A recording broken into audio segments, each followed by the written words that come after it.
अब हम आते हैं बजट डिफिसिट। देखिए यहां तक, इसके पहले तक हमने कैपिटल रिसिप्ट को देखा और कैपिटल एक्सपेंडिचर को देख लिया है। इसके पहले की क्लास में भी मैंने कैपिटल रिसिप्ट और कैपिटल एक्सपेंडिचर को समझाया था, बस उसके वेरियस टाइप नहीं समझाए थे, है ना, रिसिप्ट के। तो आज की क्लास में वहां तक हमने क्लियर कर लिया है। अब हम आते हैं जो मेन हमारा टॉपिक है आज का, वो है बजटरी डेफिसिट, है ना। बजटरी डेफिसिट क्या होता है? देखिए डेफिसिट का मतलब होता है, अगर हम बात करें कि ये वर्ड जो बताता है वो कमी को बताता है, हाँ?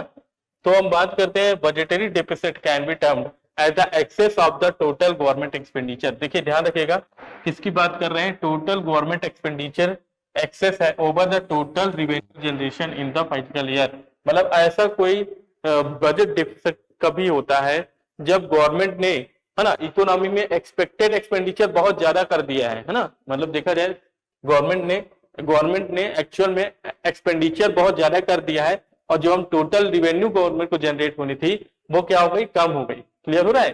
तो उसी को क्या बोला जाता है? बजटरी डेफिसिट बोला जाता है ना। बजटरी डेफिसिट हैपेंस, है ना, when government spend more money then generate through revenue collection including direct and indirect tax based on the deficit incurred has been dividend into three form. Revenue deficit होता है, physical deficit होता है और primary deficit होता है। पहली चीज तो ये चीज क्लियर हो गई है ना कि डेफिसिट क्या होता है। बजटरी डेफिसिट का मतलब ये होता है कि गवर्नमेंट ने जितना एस्टिमेट किया था उससे ज्यादा खर्च किया, और रेवेन्यू जितना एस्टिमेट किया था उतना रेवेन्यू रिसीव नहीं हो गया, है ना, नहीं हो पाया। अब जब रेवेन्यू उतना रिसीव नहीं हो पाया, गवर्नमेंट ने एक्सेस एक्सपेंस कर दिया है, तो जो बजट होगा वो क्या हो जाएगा? डेफिसिट कर जाएगा। क्या हो जाएगा? डेफिसिट हो जाएगा, है ना। तो यहाँ पर बात करेंगे ये कंडीशन कब आती है? जब गवर्नमेंट क्या कर देती है? ज्यादा पैसे खर्च कर देती है, हाँ, और रेवेन्यू उस केस में जनरेट नहीं हो पाता है, ना ही वो डायरेक्ट टैक्स इनडायरेक्ट टैक्स से रेवेन्यू उतना जनरेट नहीं कर पाती है, तो वो किसका पार्ट बन जाता है? बजटरी डिफिसिट का पार्ट बन जाता है। अब इसमें अगर हम डिफिसिट की बात करें तो थ्री टाइप ऑफ डिफिसिट होते हैं गवर्नमेंट का। पहले होता है रिवेन्यू डेफिसिट, है ना, किस पे होता है ये बताऊंगा। पहला होता है रिवेन्यू डेफिसिट, दूसरा होता है फिजिकल डेफिसिट, और तीसरा होता है प्राइमरी डेफिसिट। अभी इसको हम डिस्कस करेंगे। पहले हम बात कर लें बजटरी डेफिसिट के, तो वो तो क्लियर हो गया ना, है ना। तो अगर हम बजटरी डेफिसिट की बात करें तो ये किसकी बात होता है ना? एक्चुअल रिसीव, एक्चुअल एक्सपेंडिचर, है ना, एक्चुअल एक्सपेंडिचर जो है ऑफ गवर्नमेंट, है ना, इसमें से माइनस कर दो, किसकी बात कर दे? एक्चुअल रिसीव्ड बाय गवर्नमेंट, है ना। अब ये माइनस में आ गया अगर, ठीक है, मतलब रिसीव्ड, सॉरी उल्टा हो गया है, एक मिनट, तो ऐसा कर लेंगे।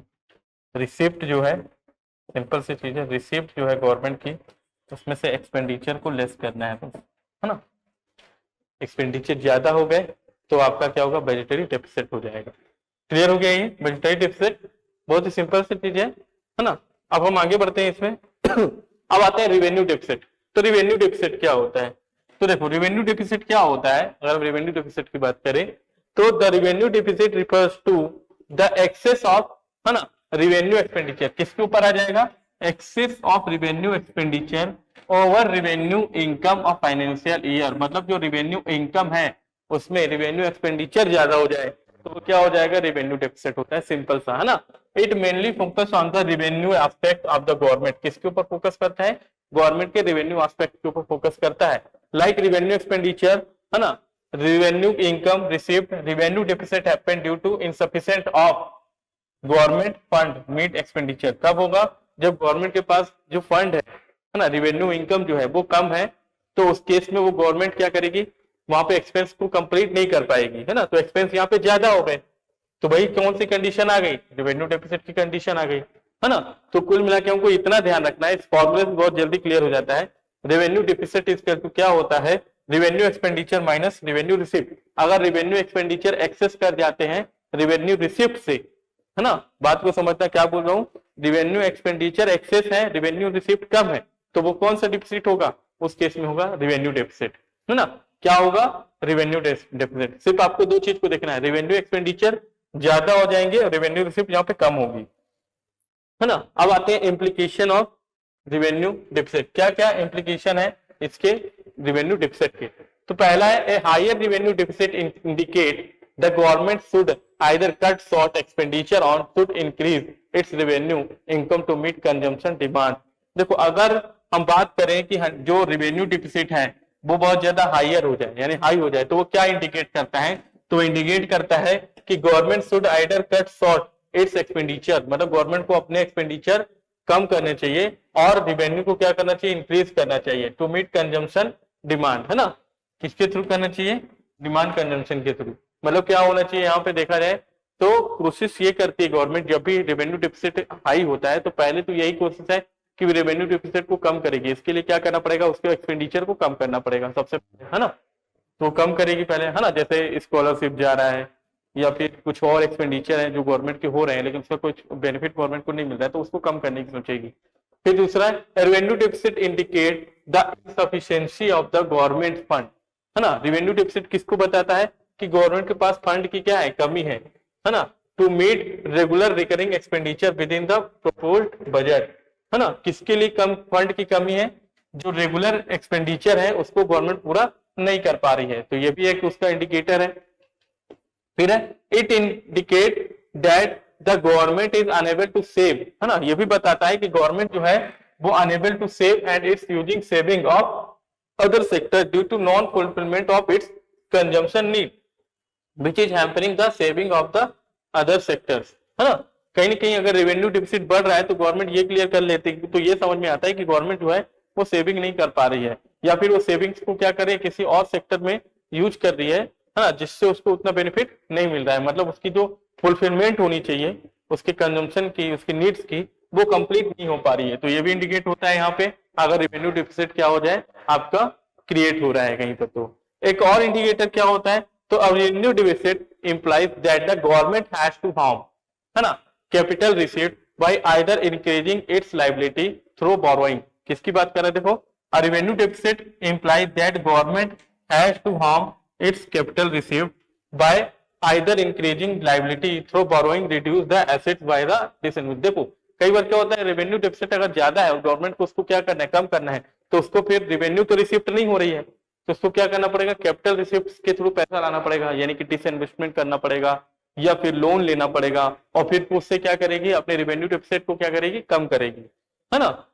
फिर एक और है as capital received are being used to fulfill consumption requirements the inflation rate start increase। जब गवर्नमेंट लोन लेती है तो गवर्नमेंट को इंटरेस्ट भी देना पड़ेगा, है ना, तो वो टैक्स का रेट बढ़ाएगी तो कहीं ना कहीं इन्फ्लेशन क्या हो जाएगा, इंक्रीज हो जाएगा। The increase in borrowing as to result a burden of the government term meeting loan and interest payment.